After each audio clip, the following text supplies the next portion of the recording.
Death and fame go hand in hand in Hollywood. Beneath the red carpets, fashion shows, and elite parties, these stars were depressed, unhappy, and have experienced pain. Their suffering became too much, and they took the ultimate decision. They chose death. These are the 5 vintage beauties who ended their lives by instant overdose. Carole Landis.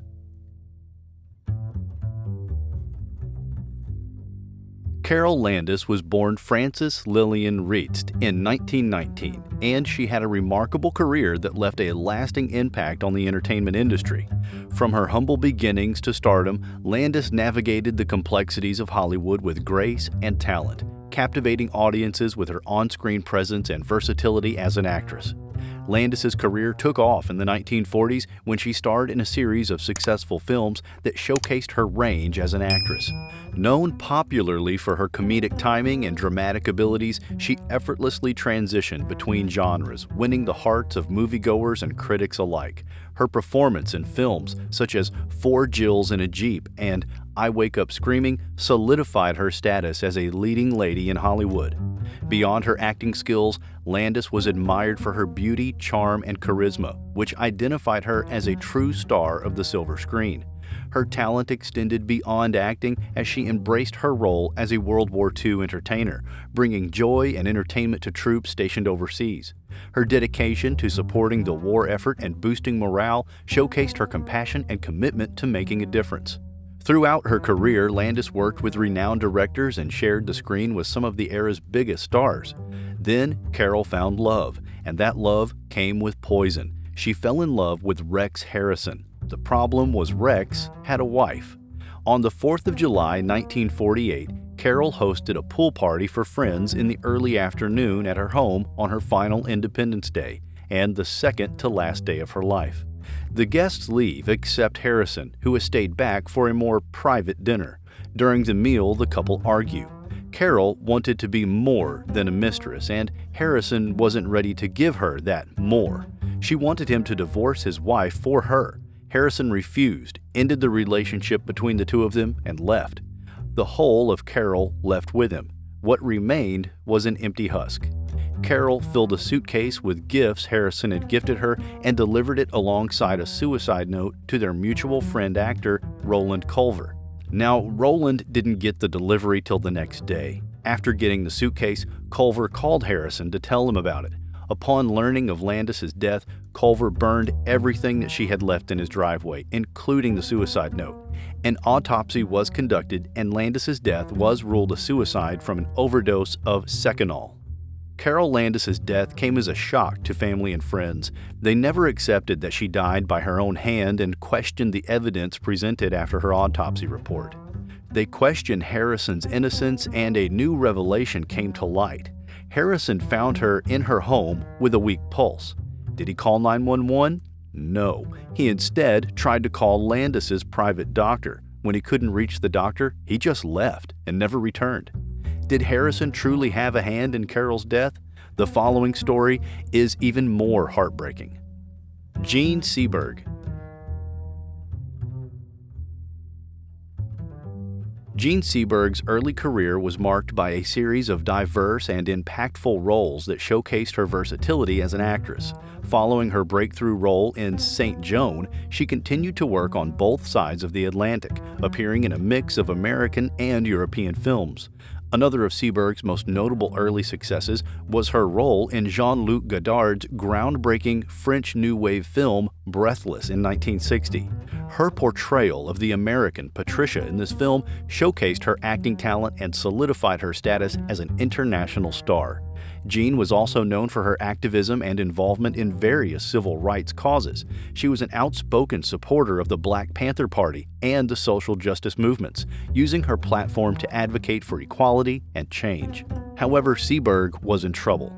She was targeted by a counterintelligence operation that ran from 1956 to 1971. The counterintelligence used intimidation and defamatory tactics to discredit suspected communists and radicals.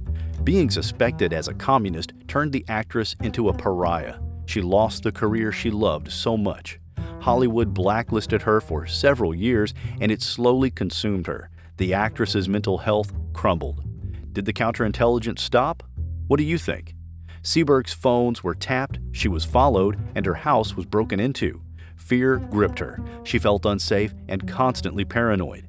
The actress had gotten married and now she was pregnant. As a result of the rumors concerning her pregnancy not being her husband's, but instead a member of the Black Panthers, led Seberg into premature labor. Then things got worse. The baby girl died 3 days later. It was too much. Jean couldn't take it anymore. She ended her own life.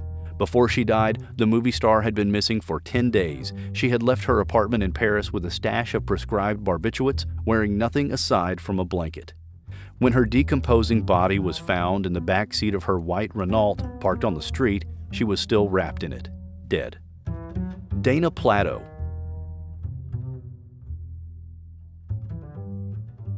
Born on November 7, 1964 in Maywood, California, Dana Plato was adopted by Dean and Kay Plato and raised in the San Fernando Valley.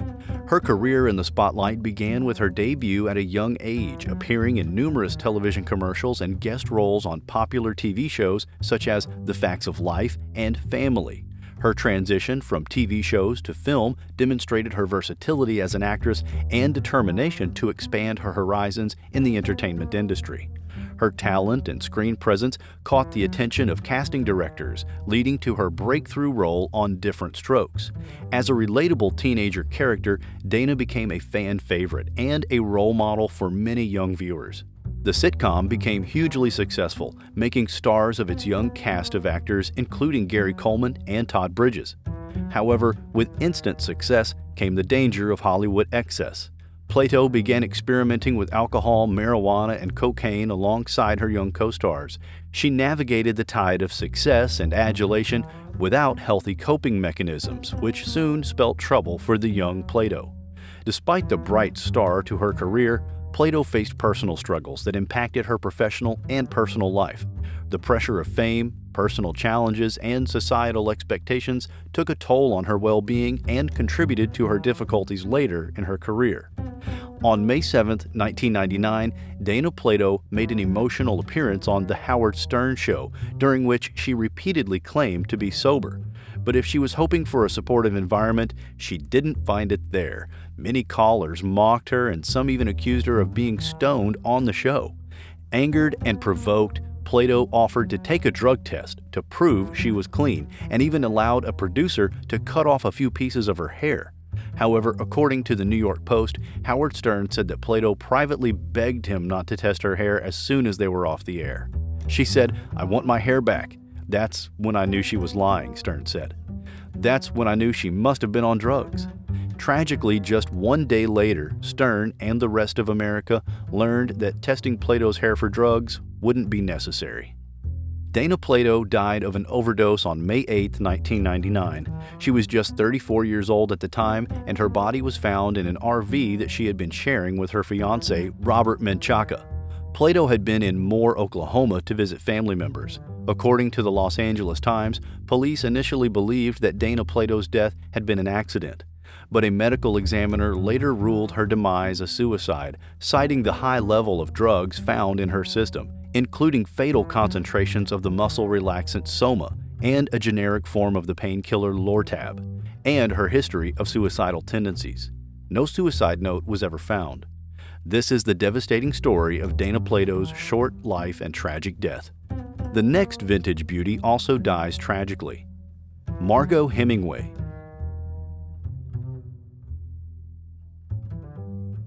A captivating figure in modeling and acting, epitomized a unique blend of beauty, talent, and resilience. Did you know she was the granddaughter of the famous writer Ernest Hemingway? Margo rose to fame in the 1970s, making a name for herself as a fashion model and later transitioning into acting, leaving a lasting impact on both industries. Her breakout role in the film Lipstick in 1976 garnered critical acclaim and showcased her acting prowess. It earned her a Golden Globe nomination for Best New Star. She also used her platform to advocate for important causes such as mental health awareness and animal rights. The young actress had confessed that her father, Jack Hemingway, had molested her and her older sister, Joan, when they were kids. Her younger sister told the same story. In the 2013 documentary Running from Crazy about the Hemingway family, Marielle admitted that she often saw her father entertaining Margo in Muffet's bedroom when she was just a child. Marielle confessed, "I didn't know what he was doing, but I knew it wasn't right." Marielle believed she only escaped her sister's fate because, as the youngest child, she was still sleeping in her mother's bed at the time. Hemingway's long-term friend Judy Stabile had witnessed a strange series of mood changes in Margo. A worried Stabile tried calling her regularly, but in the last week of June, Hemingway stopped returning her calls entirely, pushing Stabile to visit her in person.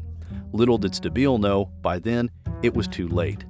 The truth about Margo Hemingway's final moments on Earth remained a mystery for a long while, but one of her last voicemails revealed a tragic glimpse.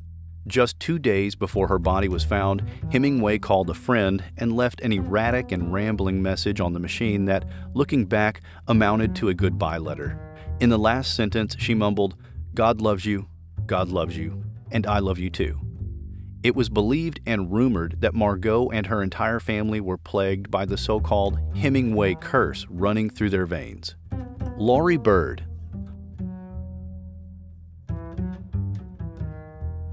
Laurie Bird's life remains shrouded in mystery, adding to the enigma surrounding her persona both on and off screen. Bird's mother died by suicide when Bird was a baby. Her father was an electrical engineer. She had 2 older brothers. Her strict father restricted her social life, and she fled home multiple times. In response, she was placed by him in an institution for troubled girls. She attended Jamaica High School in New York City until she was 15. As an American film actress and photographer, she emerged on the Hollywood scene in the early 1970s. She quickly made a name for herself with her mesmerizing on-screen presence and ability to effortlessly inhabit various characters. Her breakout roles in Girlfriend, Monty Hellman's Two-Lane Blacktop, and Annie Hall introduced audiences to the rising star whose talent and allure transcended the confines of traditional Hollywood norms. While researching for Two-Lane Blacktop, screenwriter Rudolph Wurlitzer met her and recommended her to Hellman while he was looking for actresses for the same movie. In Two-Lane Blacktop, she plays a hitchhiker to whom the film's characters are initially attracted, but she runs off with a motorcyclist near the film's end. In 2012, the Library of Congress selected the film for preservation in the United States National Film Registry. Her second release, Cockfighter, had her paired with Warren Oates. In his book Exile Hollywood, film critic Michael Atkinson wrote, "In 2 films, she made more of an impression, left more of a synesthetic presence than many actors do in a career." Bird was the still photographer on Cockfighter and shot the cover photo for Art Garfunkel's 1977 album Watermark. She appeared on the cover of Garfunkel's 1975 album Breakaway. She was romantically involved with her director, Monty Hellman, until she died in 1979. Bird was also in a serious romantic relationship with Art Garfunkel. In 1979, Bird died by suicide by taking an overdose of Valium in the New York apartment she shared with Garfunkel, who was deeply affected by her death. Garfunkel said, "She was beautiful in a lonesome, haunted way, and I adored her. But I wasn't ready for marriage, and she was uncomfortable being Laurie. She wasn't happy with herself. Her mother died by suicide at 25, and so did she." Beyond her on-screen achievements, Laurie Bird's life was marked by a sense of inner turmoil and personal struggles, and her outward facade of glamour and success belied her. Her passing in 1979 at age 25 left a void in the hearts of those touched by her artistry and grace, underscoring the fragile nature of fame and the perennial quest for meaning and fulfillment in a tumultuous world.